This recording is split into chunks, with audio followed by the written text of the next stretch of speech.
Shoyu ramen. Shu ramen is basically the starting point of modern Japanese ramen. Noodles actually showed up in Japan way earlier around the 1400s. But they were more of a niche thing for monks and the upper class. Ramen didn't really become popular until 1910, when a shop called Riken opened in Tokyo.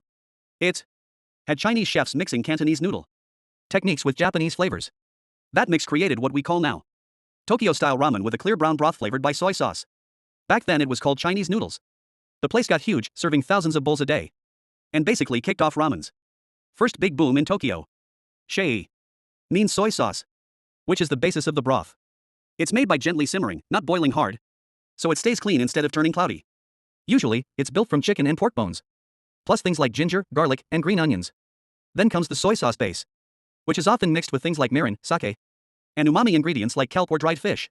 The final taste is salty but balanced with a little sweetness and a deep savory flavor. The noodles in a classic shoyu bowl tend to be thin, wavy, and slightly curly, which is partly functional.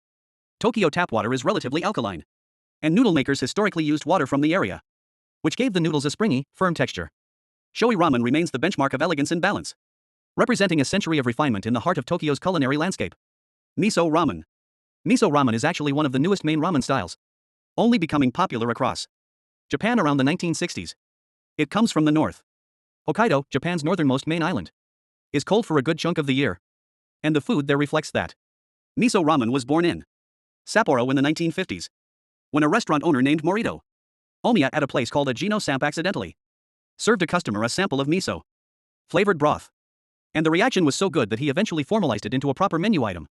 By the 1960s, Sapporo miso ramen had spread across Japan and was being marketed nationally as a regional specialty. The miso is stirred into a rich stock, usually pork-based or chicken-based, and the result is thick, opaque, and deeply savory. Miso is a fermented soybean paste, and depending on the variety used, the broth can range from nutty and mild with white miso to earthy and intense with red miso to something robustly funky with a blended version. Most Sapporo-style shops use a combination. The broth has a weight to it in terms of flavor density. It coats the mouth and lingers. The ramen usually uses thick curly noodles that are a bit chewy. The shape helps grab onto the rich soup, so you get more flavor in every bite. Toppings often reflect what is common in Hokkaido, like corn, butter, and bean sprouts. Adding butter or lard actually helps keep the soup hot for longer, even in sub-zero temperatures.